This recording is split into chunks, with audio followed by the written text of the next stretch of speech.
far as driving along again.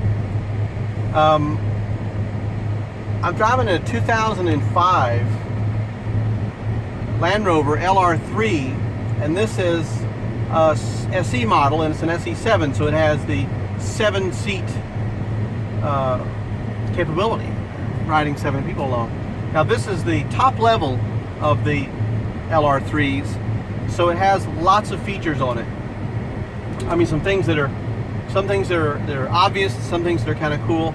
This particular model, if you follow me to the dashboard, you'll see it has the Alcantara cover on the dashboard.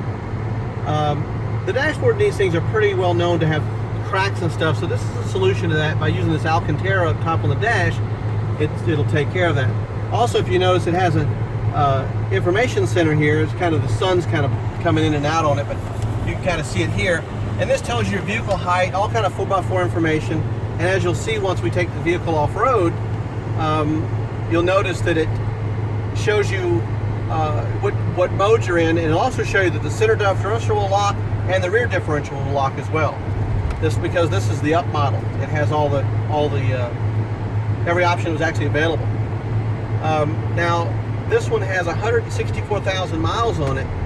Seems to be pretty well maintained. It runs and drives pretty well. It's got a little road noise.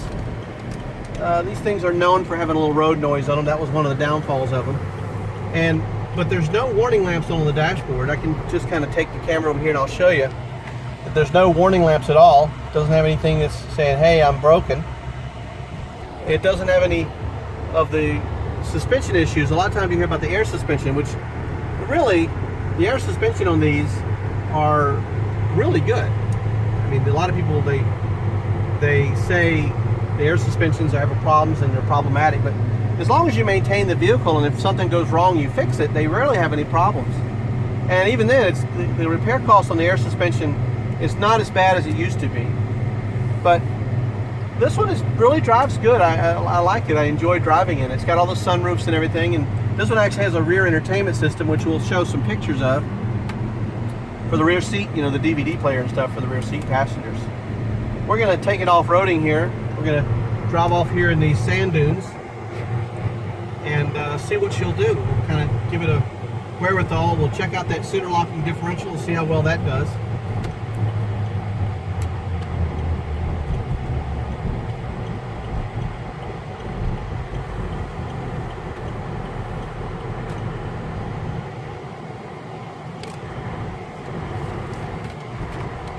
So we're going to drive up over this one hill here.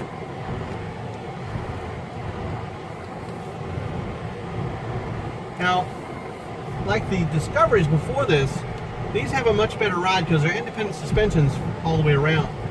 So the ride quality is much improved.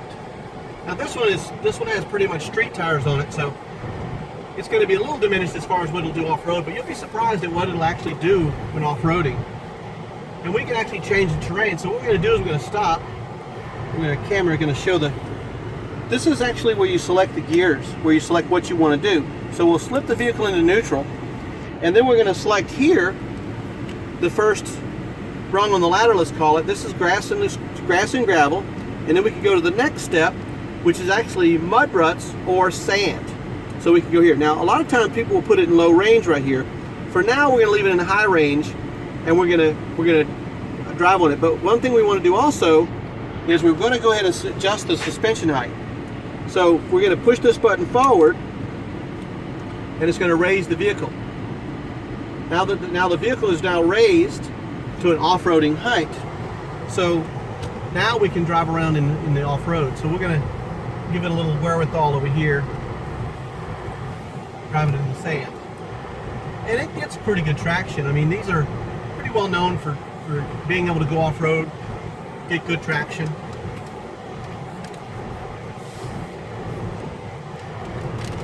We're going to drive up over this little sand hill here. Again, the tires are going to limit us a little bit what we'll be able to do, but we'll drive over the sand.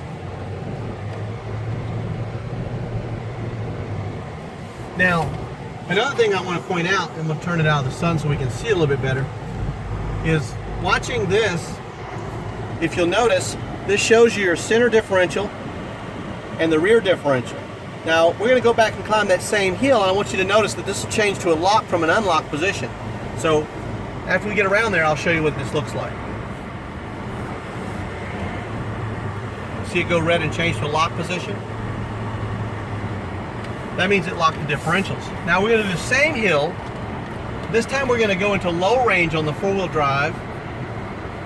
And what that's going to do is it's going to show us that the rear differential will lock up as well as soon as we do that.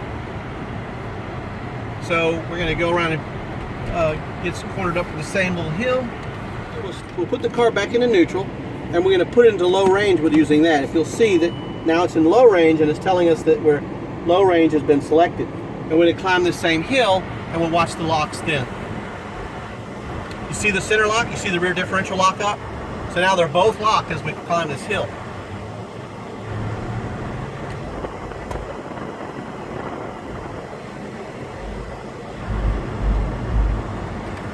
Now, that one, the center differential unlocked it and the rear differential unlocked because it didn't need to lock anymore. But that's because we had it in low range that it was able to do that. So now we'll take it out of low range, which means we'll put it back into the neutral position.